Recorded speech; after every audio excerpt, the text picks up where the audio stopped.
Welcome to Startalk with your hosts, Colin and Marty.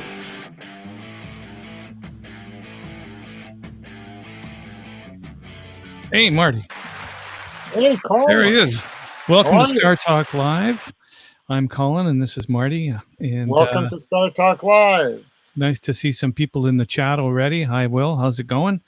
And tonight we're going to talk about a few different things. We're going to talk about collectibles.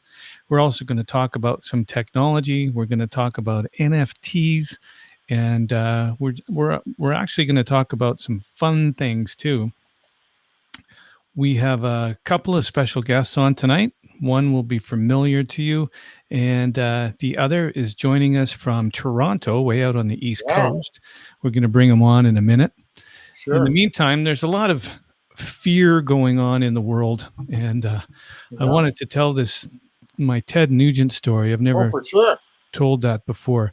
Actually, I'll wait till a few more people get on. I see people starting. Okay, I'll save it. Yeah, you're right. Get a captive audience. You're right. Get a captive. And what's going on over there? What do you got there? Oh, I'm sorting. I decided today to sort my backstage passes, whether they be cloth, laminate, whatever. And I just got carried away. I've been working on it for a couple of hours. There's big piles like that's laminates. Then there's hundreds of the backstage passes. You've got your AC/DCs, and then you've got a bunch of different guys, a lot of whom you and I have worked with over the years.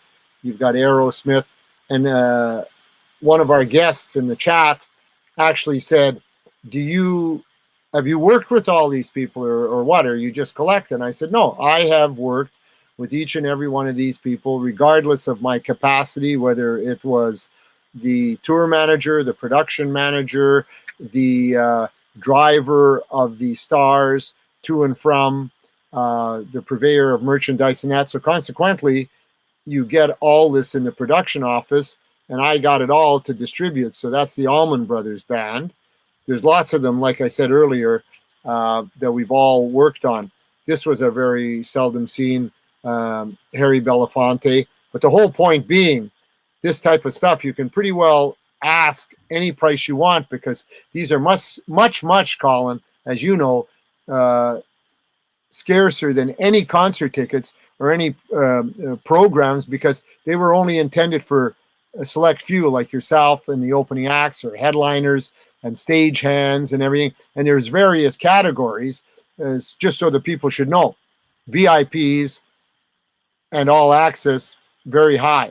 Catering, stagehands, truck drivers, bus drivers, anybody affiliated with the show, lesser accessibility, just like NFTs. Now here's one. When you see these, that means that these were for the working personnel, and anybody that worked this show got one of these from Black Sabbath with Ozzy, the originals with all the guys. And then the best one that I happened to find was with you and I both on it and touring with them was none other than our Cheap Trick one, which you have and I have, that we toured. That was a great tour, one of my favorites. Yeah, and in my opinion, no disrespect to Rick Nielsen and everything, I felt that we upstaged them by opening, because it's pretty hard to beat an act that has 13 million sellers, and then for them to be followed by Cheap Trick. And a true story, which I've never told to anybody, which we can tell on our show together here, is the tour manager from Cheap Trick came to me after the first or second night that he saw you guys performing, and you were playing guitar and singing, and we were all there. And he said, you know what, guys, how would you feel about changing positions and let us go on first? I said, you're the headline. Up for us. Yeah. So imagine him asking me to have Cheap Trick open for us because of the applause that you guys got. And it's very hard to follow an act like that. That's why even in the early days, turning back the hands of time for our listeners and viewers, that Elvis said he never, ever wanted to be on a show and have to follow Roy. So the king of rock and roll would not want to follow Roy, ever. And that's totally amazing. Well, But, there's always hard acts to follow, and that's always the case. Welcome, Terry, Kev, Mo, and hey, Austin's in the house. Yeah. See you. The bees are here. Welcome, Tim. Wow, the bees are and here. Christopher, welcome. Excellent. The storm is coming. Garnet, coming. can I share my screen real quick? And I just wanted to show Marty this. I was in my storage locker. Oh, wow. On the weekend, and look at that. I have a bunch of lanyards and passes. Yeah, lovely. Gotta love it. Oh, you got to bring them out and show them. You got to show them. There's the Red River X down there, 1993. Yeah. Winnipeg, of course. Then, but you're talking 20, 25 years, classic. Laminate's the highest quality of collectible there is, because that's access everywhere, regardless whether it's Guess Who or two boxes of them. Yeah, well, they've got to be offered to the listeners, because as time goes by, I just hit a stack just like you did in your lanyards. I just hit this stack as we're talking of Genesis.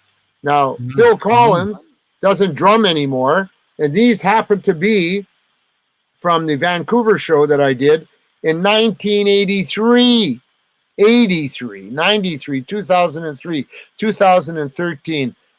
I mean, you're talking 40-some big years ago, and they're mint, they're pristine. So that's the value of collectibles, similar to an NFT, in that if you had the early stages in the original NFT stuff, you've got gold, my friend. Gold. There's gold in them, their NFTs. You know what I mean? Yeah, and we're going to talk about that a little bit later. Welcome to more of the bees, and Lynn's here. She says, hello, Colin and Marty. And, hello there. How are you? And Mr. Cooper says, good evening, Startalk. It's always so fun to be on Startalk, and sometimes it's after the show's over that we have the most fun. Right. And always. You can join us in the Discord. I'm not sure whether we're doing that tonight, but I'll let Garnet and Jason talk about that when they come on. We've been having some fun, and we've got a special guest with us tonight we're going to bring on here in a minute. Yeah. And he's all the way from Toronto. He's a record producer. He is a technical genius. He's also been very instrumental with the company's SessionWire. Yeah. And we'll show a little video clip of what that's all about.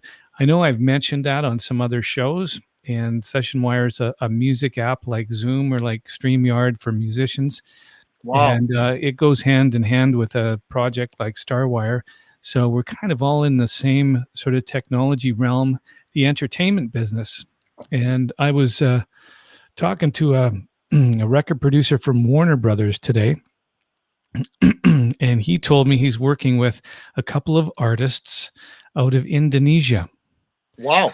And I said, wow. And he says, do you know what the biggest record label is in Indonesia? No. And I would wild guess, well, maybe Universal. That would make sense. But he said, no, you'll never guess. And I couldn't guess. KFC, Kentucky Fried Chicken in Indonesia. And it all started, and this is a story he told me, that they were playing music. They've got hundreds of franchises in Indonesia. They're bigger than McDonald's there. Yeah. And they were playing music, and they were getting the invoices from what would be the equivalent to BMI, ASCAP, or SOCAN here in Canada. And he said, I'm not paying. He said, well, you have to pay if you're going to use the music. He says, no, I'll just make my own music. And he started his own label with Steve Lillywhite. Really? Lost Colin, lost Marty. U2. I'm back. And KFC is one of the largest record labels, and nobody knows. So I found that out today. So it's kind of a cool story. I disappeared. What's that? Marty's frozen up for a second. No, there we are. We both disappeared. You were gone too. Oh.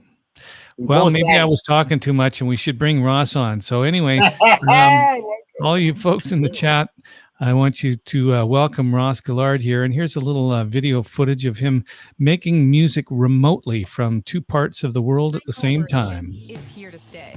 Engineers, producers, and teachers can record studio quality audio anywhere around the world.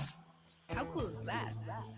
It's all possible using the world's best remote recording platform, SessionWire. Let's see how it works. All right, here we go. Don't worry if you're not technical. It's super easy. Hey. We're watching Brendan and Ross record music together live from opposite sides of the country. They're tracking studio quality audio directly to their recording software. Wow. SessionWire works with all popular audio workstations. Our unique peer-to-peer studio quality audio can be recorded live into your workstation with our new plugins and upgraded talkback system. You can drag and drop files back and forth with end-to-end encryption. It's like being behind the glass in a professional recording studio. Only you can be anywhere in the world. SessionWire. Hey, well done, Ross. That's awesome. Amazing. Welcome Well to the done, show. Ross. Thank you guys. Looking Thanks good. for having me. And for all those people in the chat, I know that might have been a little technical for you, but we're in that era right now where we're on technology right now. We're working with microphones and cameras and video streaming, and audio and recording studios have been in a situation where they've been kind of left out of the mix until now. And now they can actually record high quality, studio quality audio. And this isn't a pitch for SessionWire, but it's just one of those welcome things that's going to make life easier for a lot of musicians. Yeah. So what do you say, Ross? Well, it's just thank you for having me, and it's exciting to see to see SessionWire up on the big screen here. So yeah, I mean we're really excited with what's happening over there, and just trying to find better ways of connecting audio into places like this. Yeah. Now your expertise is a lot. Well, you're a jack of all trades. You've got many talents, but one of the things you specialized in for a while was spatial audio. And I know with the release of the new MacBook Pro and their Dolby Atmos and stuff, we're going to see some real. What do you think is going to happen with that? Is that going to catch on? Yeah, I think so. I mean, I think that a lot of people invested in surround setups like 5.1 for their home. Yeah. But it kind of didn't take off in the mass adoption, I think, because a lot of it, you need to tailor your space. You need to cut holes in drywall, run cables around, and we're getting to a spot where wireless speakers and the performance is there. I was happy to see Sonos doing a deal with Dolby. So it looks like Atmos is coming there. And I really love those speakers, and that platform in general is really seamless. You know, you don't, long are gone are the days of turning on a surround movie and then trying to figure out what's going on in the receiver. Yeah, why is it only coming out of one speaker, and why does it sound like it's in a cavern or something? So yeah. A lot of this stuff's So automated. you produced music and you worked with an agency out in Toronto. Tell us a little bit about your background and give the people in the chat room a chance to get to know who Ross is a bit. By the way, hi Kevin, hi Richie, hi Doss, hi Terry. More people, Val, D-Ray, a lot of people joining us. There. Hello to all of you. Hello. Hello.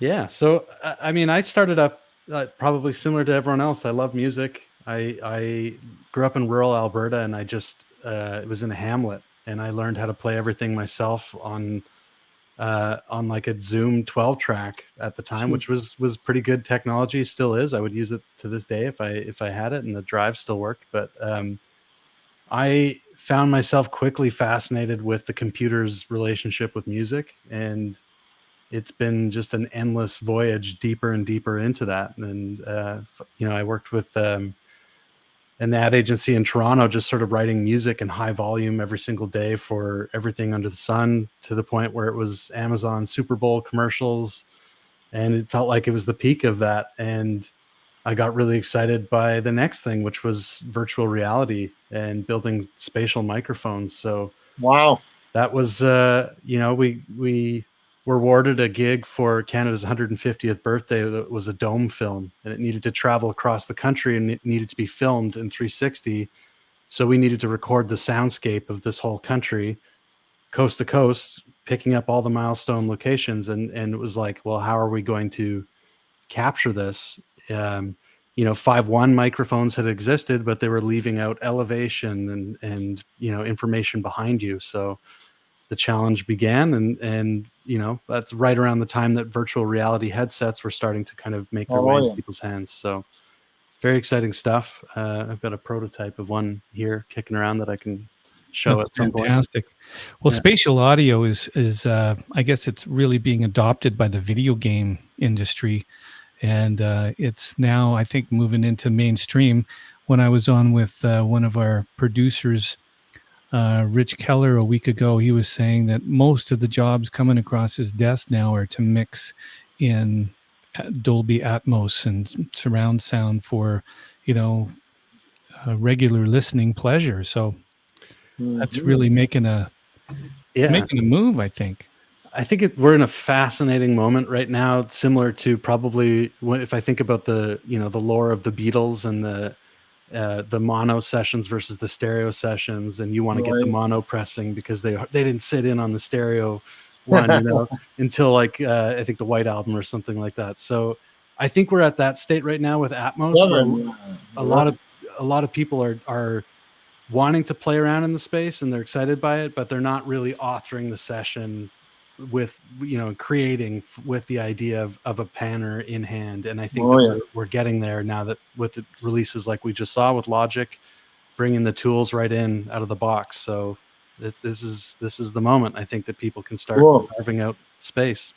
Kevin says the latency issue has really come a long way, and I would tend to agree. Even though we can't change the speed of light, we've been able to really mitigate that in a lot of secret ways. So that's kind of cool. Thanks, Kevin. Yeah. So Ross, you actually produced a band or an artist. What was that like? It was incredible. I mean, to me, we had just built this huge facility with all these different writing rooms, and there was this sort of abandoned garage storage space in the back that I liked the most out of all of the rooms. And we had an SSL G+ in one of the fancy rooms, but there was something really nice about this unfinished space. So I just got my friend Tim Darcy in there at one point, and over 4 days just recorded nonstop. We could and put this together. This is the official video, folks. Yeah.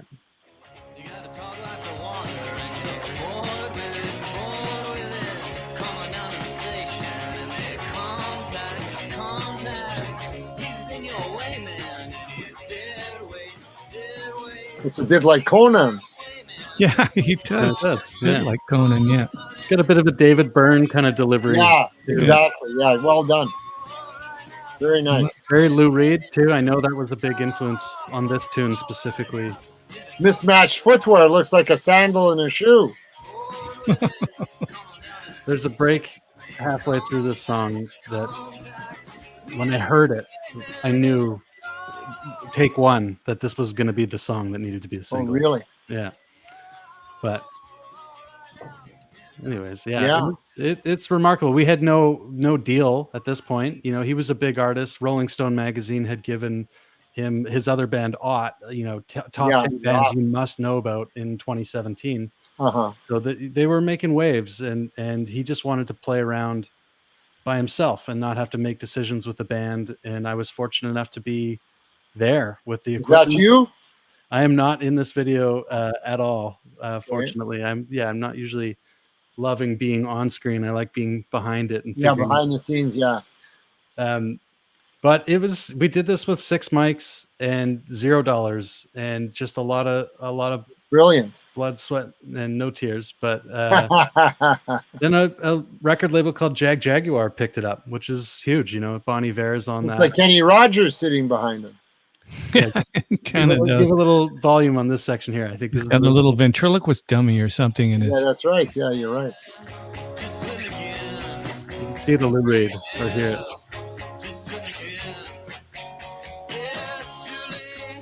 But they all look like clones of him. Yeah. They're all wearing the same apparel. There must be a deeper meaning. Oh, you know who that I'm going to is? throw it out to the chat to see if anybody's got any questions for Ross. Specifically, Colin, if you you know who have that any. is? Who is that? That's Howdy Doody. It looks like Yeah. with You have one of those, don't yeah, I got Howdy Doody. you? Yeah, There that you looks like Howdy Doody. No, Or that's Charlie McCarthy, one of the two. Charlie McCarthy. It could be Charlie McCarthy. I have that too, and I have the Chaplain as well. Interesting. Very nice. Well, we'll throw it out to the chat if anybody's got any questions for Ross of a technical nature. Great video. One guy that can answer them, that's for sure. You've got everybody moving in that room. So, Ross, tell us about your dog, Gordy. How's he doing? He's good. He's very quiet right now. Which is rare. No, he got some good park time earlier, so he's what breed? It's a blue tick coonhound mixed with a feist, so he's kind of like a somewhat of a miniature version of Disney's Goofy. I think Disney's Goofy was a blue tick hound. So. Disney's Goofy. Yeah, he's great. We got him day one of the pandemic, so it was we were just in for it, you know. Yeah, I heard there was a real uptake in pet ownership during the pandemic. So fostering of animals is good. Yeah, certainly it's made me better. So better with time management. Well, on this show, you're gonna foster goats. Yeah. I don't think Ross has heard about the goats yet, but you tell him. Well, Garney will tell him. That's coming up here in just a minute. Yeah, Colin will introduce it. Coming up to the half hour, but anything else you'd like to share with the guests here, Ross, and something that we might not know? Any brushes with fame and fortune? Well, I don't, you know, the last thing that I got to do that I think, you know, seeing all those concert badges, it just made me think of the VR space. And I was doing something with Austin City Limits and with iHeart Country. I got a chance to, you know, kind of brush shoulders with everyone who's who in iHeart Country. That's great. And it's, you know, it's at those sort of meal troughs, you know, and then someone nudges you and is like, that's Kelsey Ballerini. And I'm like, I don't know who that is, but I now know. Yeah, exactly.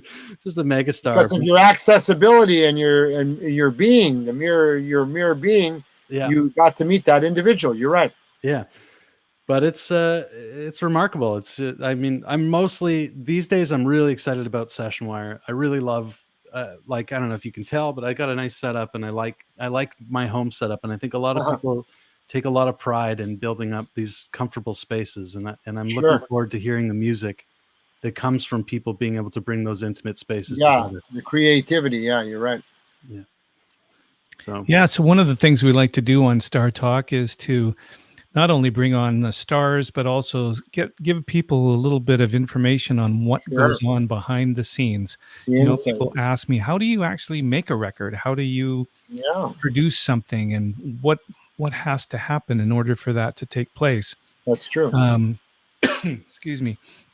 So that's the behind the curtain. And when Marty was showing all those stage passes, we've seen what happens behind the stage. You know, what you see on the stage is just part of a show, but the rehearsal that goes into it, and everything, the travel and day off travel, all these types of things all have to work together to make the show.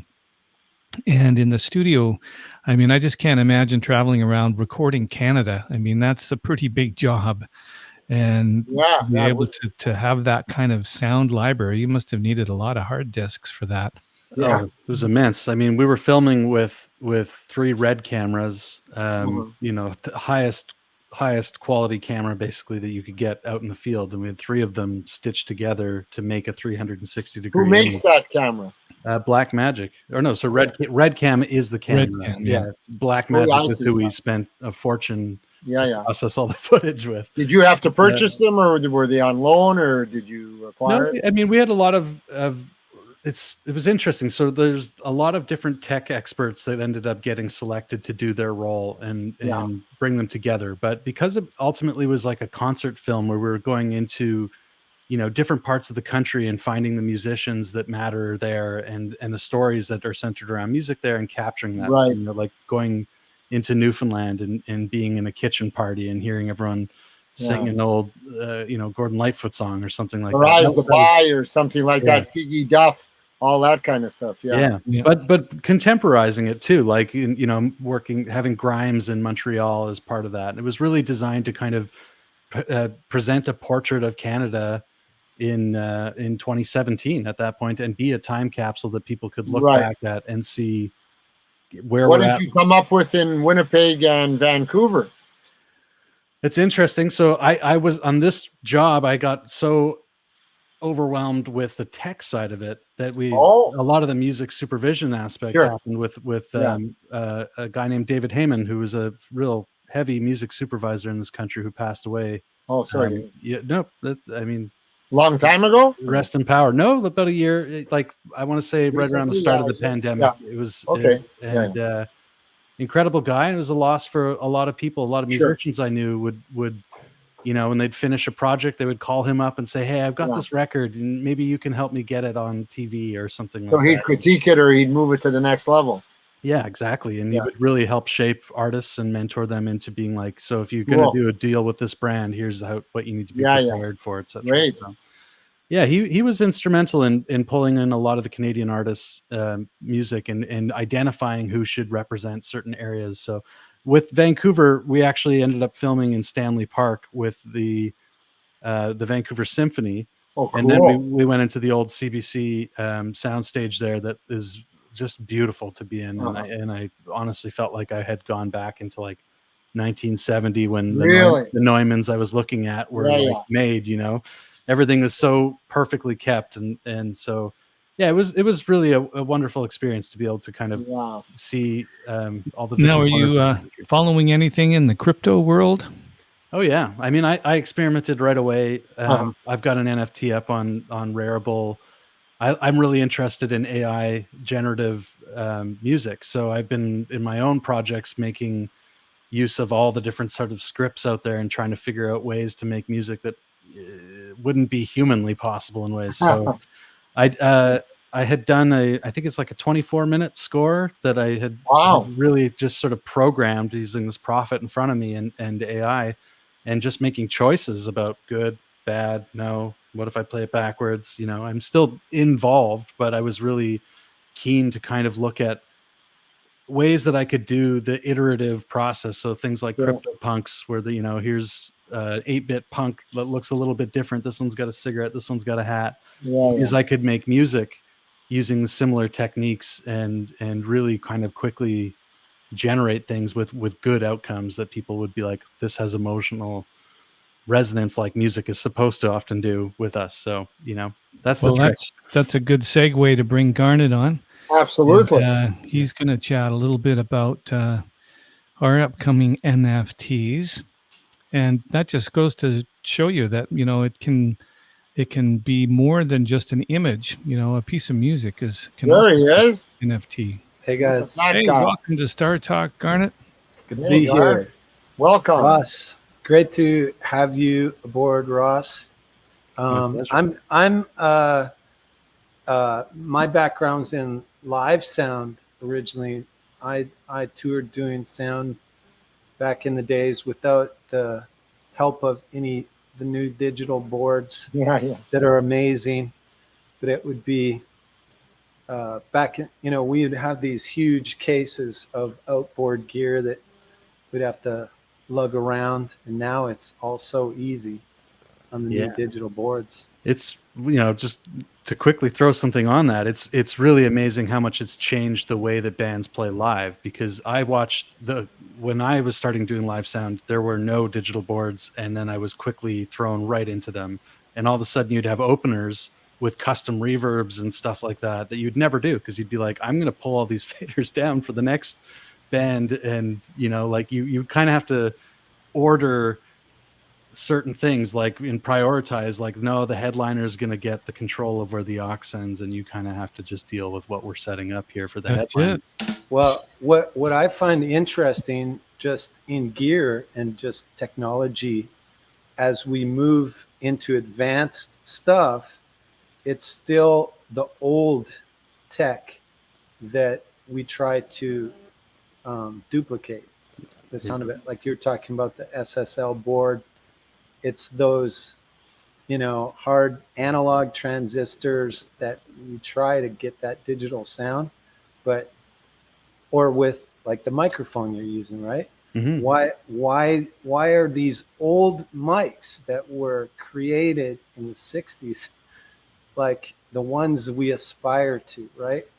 And maybe it's like those musical instruments, that, or amps even, that there was something magical about, that time period that kind of came out of heaven or whatever, and we're still trying to capture some of those amazing sounds, right? Well, we've been listening to radio all our lives, one way or True. another, and some of the greatest material in the world was recorded on those vintage items, and they have a unique sound, and that's the character and the characteristic of that. Yeah, there we have it. So Yeah. this kind of brings me up to my pitch, and for those of you who kind of heard about NFTs, this is for new people.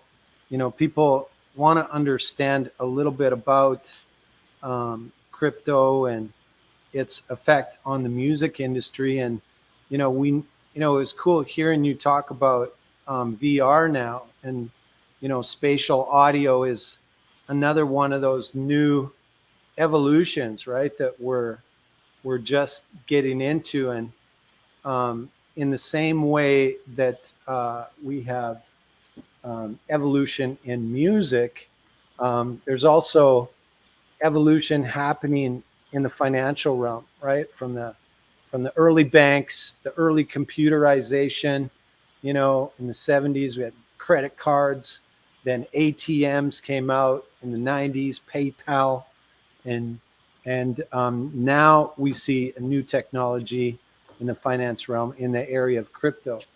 And it's interesting that this new innovation, in NFTs just so happens to be combined with an innovation in art and sound and the visual. And, this is why now I believe there's an opportunity like never before in the area of music and movies, which, for Starwire, that's what we're focusing on. And it's the idea that these two innovations have happened simultaneously. And we're excited to, of course, be working. Developers, SessionWire is amazing, during this time of COVID, which has negatively affected so many people. It's actually advancing what's being done just interactive wise between musicians. And we feel on the finance side, we want to innovate in the same way. And, part of NFTs, there's three things that, we talk about. One is the community, and a lot of new artists that I'm seeing, they feel like NFTs are going to be this magical, thing that suddenly, they're going to be able to take their art and stick it on OpenSea and all of a sudden sell for $1 million. Well, it's not quite that way. The difficult thing in these days is still to create a community that can rally around our music or our artwork. And that's what's cool, again, seeing SessionWire create a community of artists rally around that technology. And that's the same for Starwire. And what's cool is the NFTs, and we kind of refer to the goats, is the idea of this meme that can rally us around, that we can visually see and identify with. Of course, the collectibles, NFTs, it's a huge part of the movement, is the power and energy of a collection. And, Marty, early you were talking about Yeah. these backstage passes. Some people, they're collecting them now because they're part of rock and roll history, and they're when someone owns one of those, I know for you and Colin, it's bringing back literal memories Oh, of absolutely. being on those stages. And that's what it is. The collections, humans collect things because it fires off an emotional synopsis inside of them. Every time, if they're collecting mugs, Yeah. they grab it, and it's sort of like it's I a was feel there. good feeling. Exactly.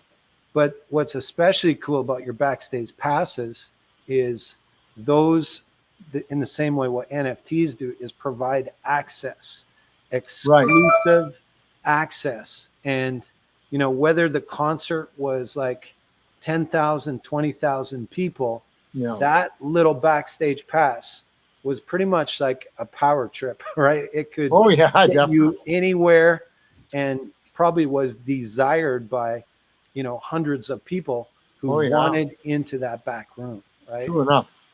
Did you ever have to kick anybody out who didn't have a pass? You kicked me out a few I times. kept calling on. But I've Sure. kicked a lot of people out. The funniest time, just to reiterate in a nutshell, way back in 1977, I was hired by MCA and Irving Azov to do security for the Eagles in Winnipeg. I didn't know who the Eagles were. And this was like 77, 78. And one of my jobs was to patrol the backstage with two security guards, one at either end, and see that nobody else got on stage while the Eagles performed. All of a sudden, I get a message, hey, there's a guy coming to perform with the Eagles. Who?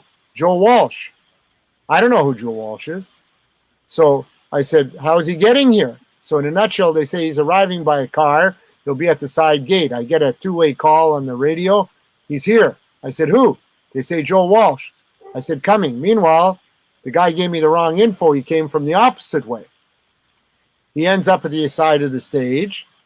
He's slightly inebriated, and he starts to void on the carpet at the bottom of the stairs. So I say, excuse me, this can't go down. Long and the short of it is, you got to get out of here. I call my guy to bounce him.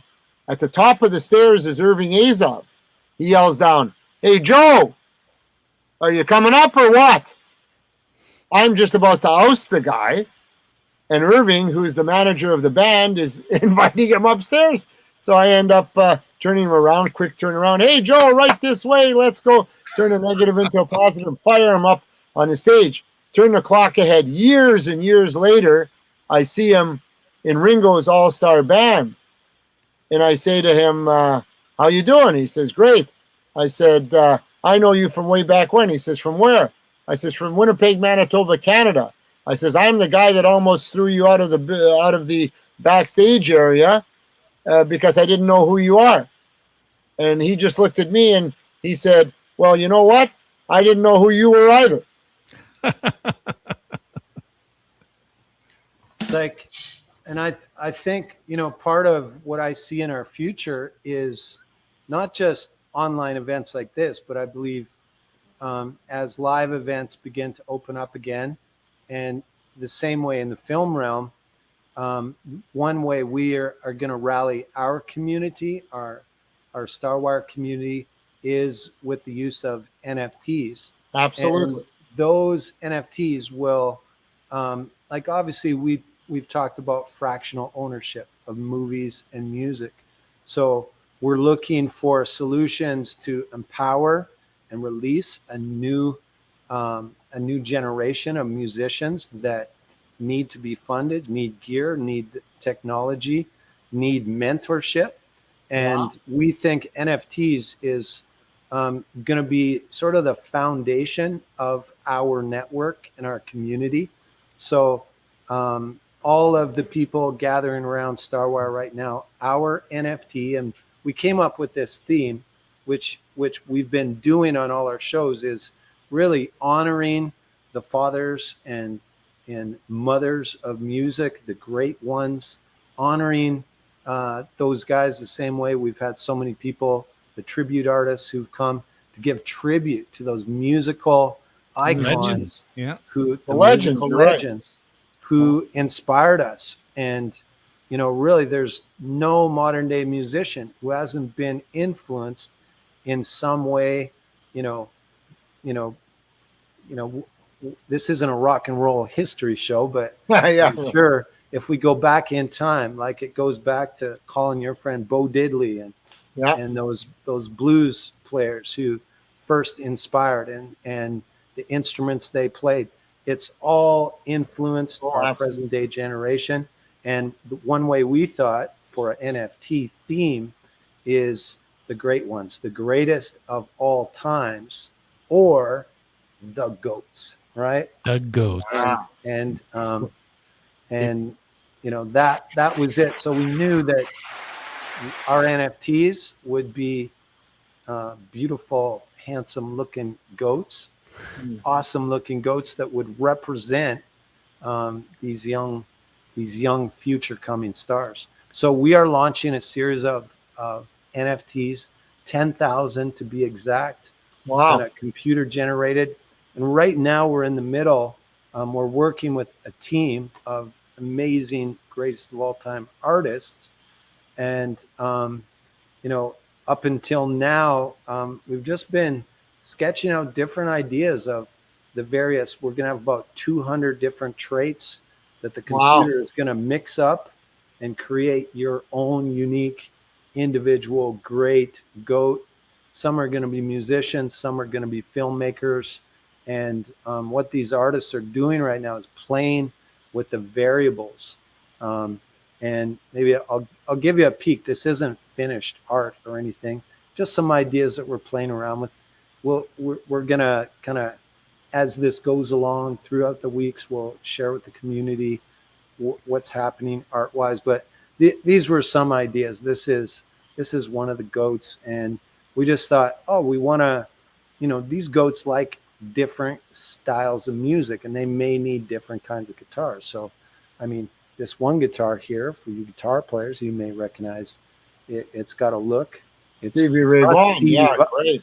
It's not his guitar, and maybe looks like it. Similar. We got kind of a McCartney bass going on, and Colin pointed out that something's wrong about this picture. Left-handed.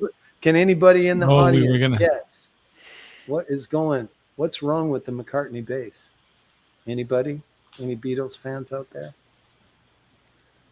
It's awful quiet in the chat. Harrison just said the goats. Seems the to goats. Be, the goats. Kareem says Walsh and the Eagles. Walsh, life's been good to him. Yeah, it has. Anyway, I'm gonna bring in, as we get closer to the time of the sale of these goats, there's an important thing that's going to be happening over the next 3-4 weeks.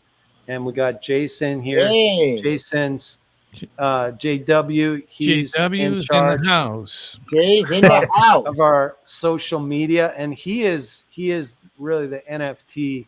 He is the professor of NFTs. The professor. Yeah, guru. So Jason is out there, and he's been, kind of just making friends. He's been buying NFTs. He knows really what's going on.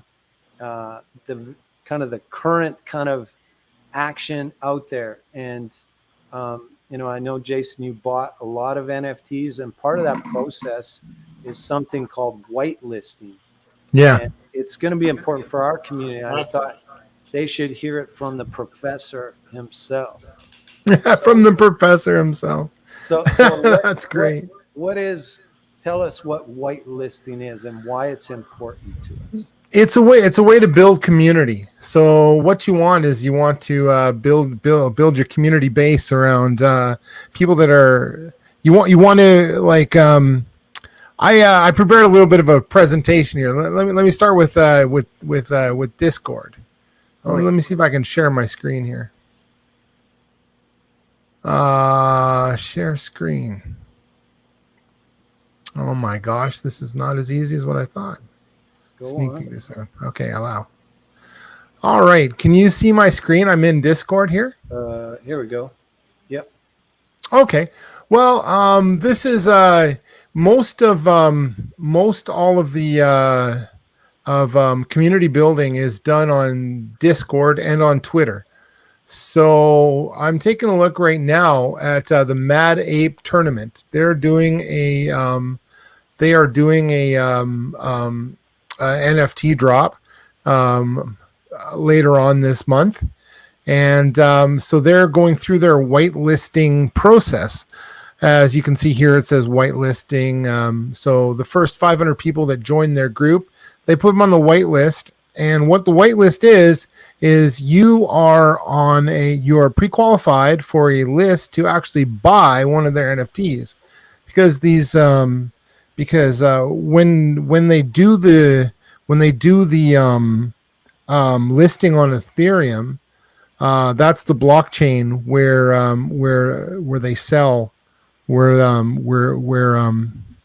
Ethereum is the blockchain that where your NFT is created on. And if too many people are creating an NFT at the same time, the cost of that just to pay for the transaction cost, not the cost of the NFT itself, but the cost that you pay the miners, the people that run the data farms, And the to process the transaction. Can you pardon me? Yes. So whitelisting Okay, is kind of like yeah. an early bird. So whitelisting, yeah. Anyway, so so if you get on the whitelist, queue. then and if you're in the first 500, then let those first 500 people go, and those 500 people can slowly put that transaction through, because if everyone did it at the same time, the prices would go through the roof. Yeah. But more importantly, you're building community. So what you're doing is everyone who joins your group, they have a little bit of a financial incentive to purchase this, because these NFTs are collectibles, and you don't know the rarity or the value of what you're going to get until it's revealed, until after it's created, and it'll be completely randomized. So what you're doing is you want a chance to get the best, most rarest one that you can get of these NFTs. Right. So what you want to do is you want to get whitelisted. So that's what whitelisting is. It's the opportunity to get in there and to not have to fight everyone else that wants that NFT. And you're also at the same time, what you're doing is you're growing your community, because in order to whitelist, you have to join the community and you have to interact with other people. So and there's other things as well that you can do. So that's whitelisting in a nutshell. How long ahead of time before the launch does the whitelisting begin? We usually they usually start about 2 weeks before the launch, 2.5 weeks, sometimes 3 weeks before the launch. All right. Wow. Someone in the chat says Jason is goading us. Yeah. I'm not trying to shill the Mad Ape tournament either, Not trying to shill them. I'm not trying to get you to go there. I'm using them as an example. Did my screen change to the Metasaurs? Did it change? Or am I still in the state? I'm not sure how this screen did earlier, but you're back on camera now. I'm back. Oh, hey, well, lucky you. Okay. Awesome. So that's what we're going to be doing soon. We're going to be back. There's the screen. Who's working those dials? Who's working those dials? That's right. Whip this technical show into place. Yeah, you guys got to be easy. Exactly. We're starting. So, anyways, so that's what whitelisting is. It's a chance to build your community, and also to help your community save money on minting and creating that collectible. So it has kind of a two benefits to it. So yeah.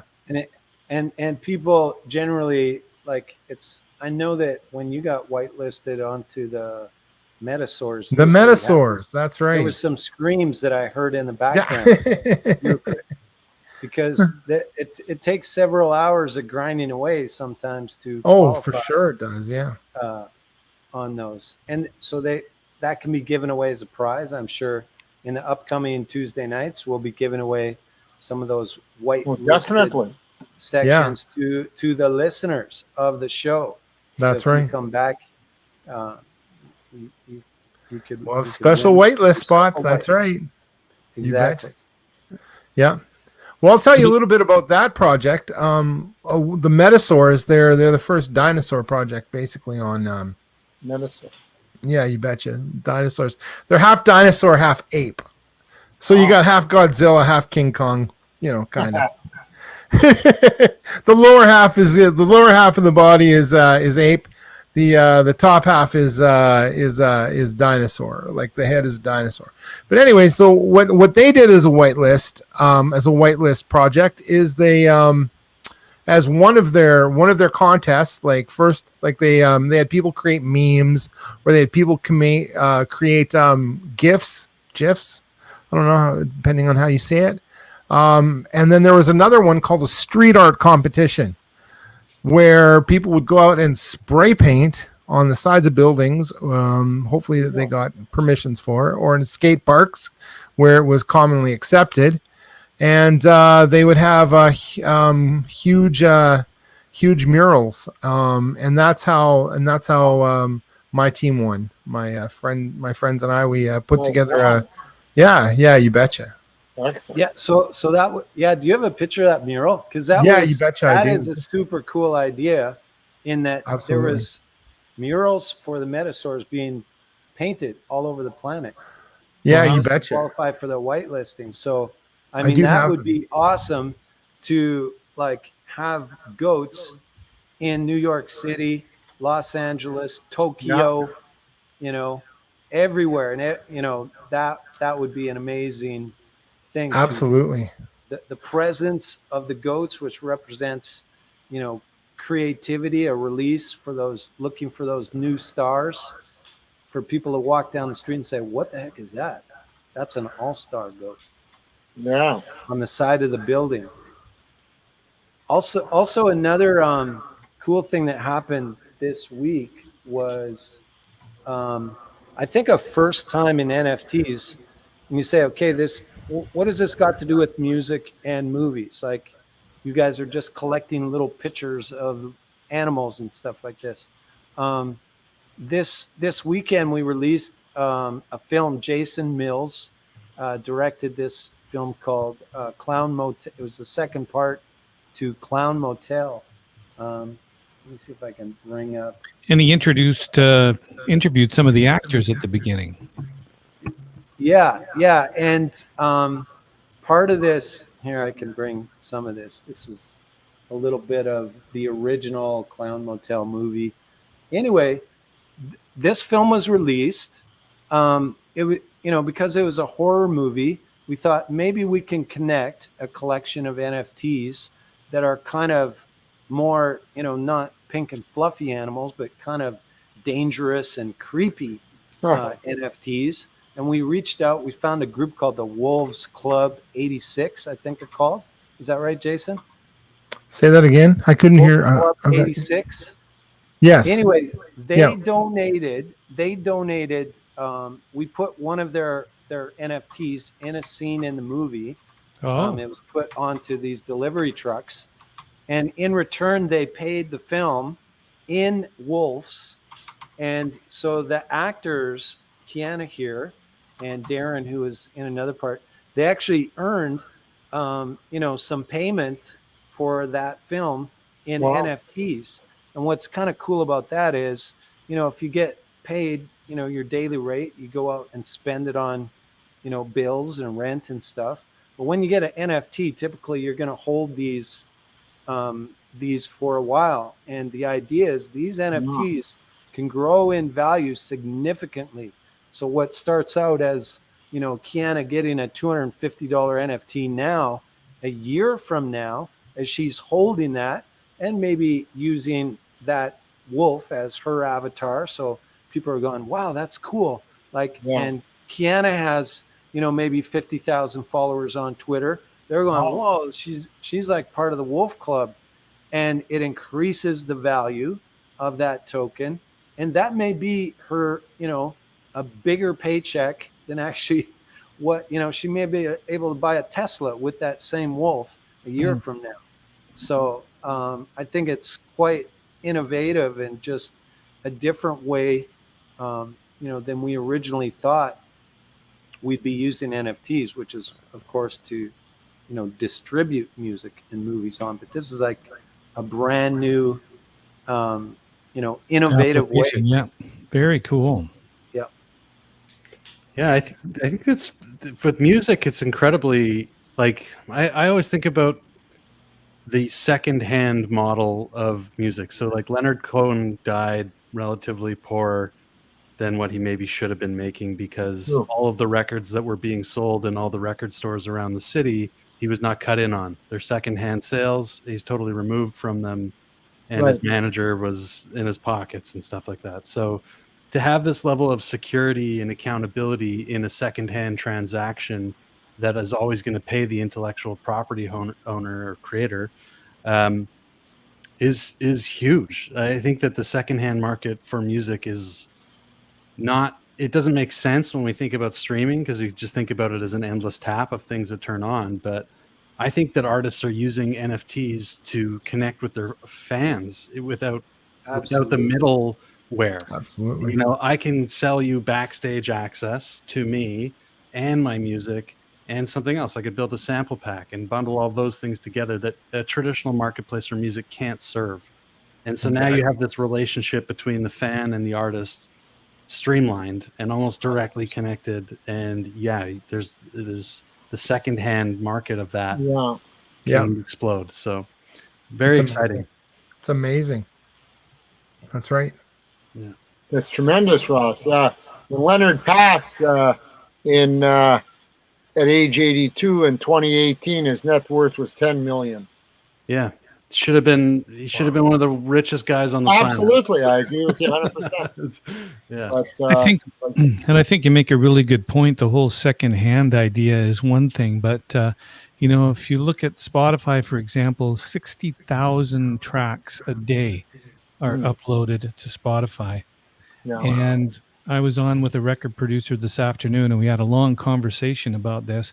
And 99%, he said, are probably not very well listenable type of music. And no disrespect to any artists out there. My records. But there's so much to wade through that, the artists that need to kind of produce their music and stand out a little bit need to now create their own communities. And I think what Jason was saying with these NFTs and the ability to have not only limited edition, but you can have backstage access to your group or to the artist that you follow, and you can start to build these communities around. And I think we'll see that whole thing shatter eventually. Oh, there's the mural. Wow. Great. Awesome. Yeah, you betcha. Yeah. Wow. Yep. Yeah, that's the mural that we did for the one contest. with this. Yeah. Yeah, you betcha. Yeah. Cool. Yeah. Very strong. Yeah. Amazing. Well done. So this has been a great show. We got 2 minutes to the top of the hour. Yeah. And I just want to thank Ross for being on the show. Yeah, and Ross, you were great. His talent still amazes me. He's got Totally. so much going for him, and I thank you for giving us a little preview into what SessionWire does. And if there's any musicians watching this after the fact that's not on our live chat, get a hold of us and maybe we can give you a free pass. Yeah, it's good to say. Sure. What are we going to give away tonight, Garnet? Do we have something in mind, and what's going to be the hashtag? That's a good question. Well, you guys been having those backstage passes out. I don't know. Well, I think I'd like to give away a SessionWire pass, which is a 3-day. Now, I don't know if we have any musicians in the chat at the moment, but if we don't, we could still award one to the musician of your choice. So everybody knows somebody. That's a good point. So we'll do hashtag session pass or hashtag SessionWire. How's that? Hashtag SessionWire. Yeah. I like it. Love it. That's awesome. Very unique. And Ross will be responsible for getting that code for That's right. And whoever the I'll, winner is. I'll show you how to use it too. It's Yeah, pretty he does easy. that. That's He'll bring it. amazing. He'll Go, bring go, it. go. Well, thanks, Jason, for that showing us the whitelisting. I had no idea. And that mural spectacular. Yeah, Congratulations on that. tremendous mural. Jim. Thank you. Thanks for having me on. Yeah, And always a pleasure. You're great. thanks, Garnet, for the update and, Yeah, and yeah. a sneak peek at the goats. And we're looking forward to the next few shows. We've got some really great people in the wings that have committed to coming on this. So we'll leave that as a surprise. And it's great to see so many people in the chat again. It's always makes us feel good to see the comments. Keep them coming. Keep on coming. Yeah, I love to see it. Hashtag SessionWire. Here we go. Yeah.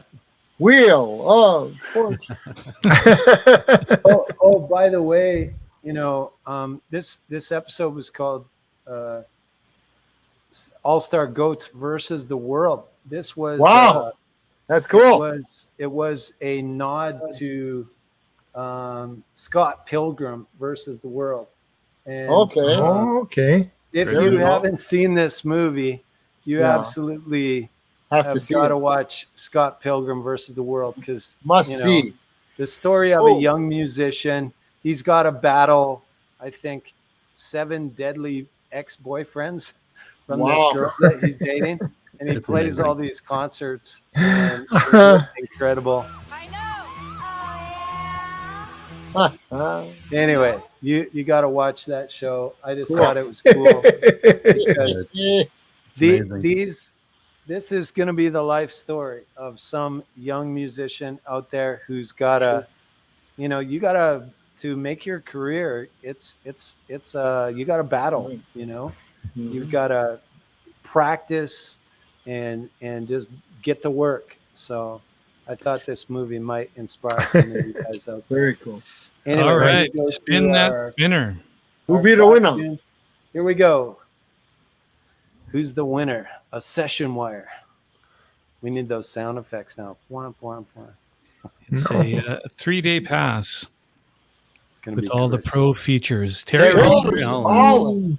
Congratulations. Yeah. congratulations, Terry. Right on, Terry. We'll chat with Terry, and if he's a musician, then we'll get him set up. And if not, maybe he's got somebody close to him that That's very cool. could benefit from that. Well, thanks for being on the show, everybody. Thanks again, thanks, Ross, everybody. Jason, My and pleasure. Garnet as Yeah, always, Ross, and excellent. Martino. We'll talk Always to a you. pleasure. And Loved those passes. There were some gems there. there's only 400 or 500 more.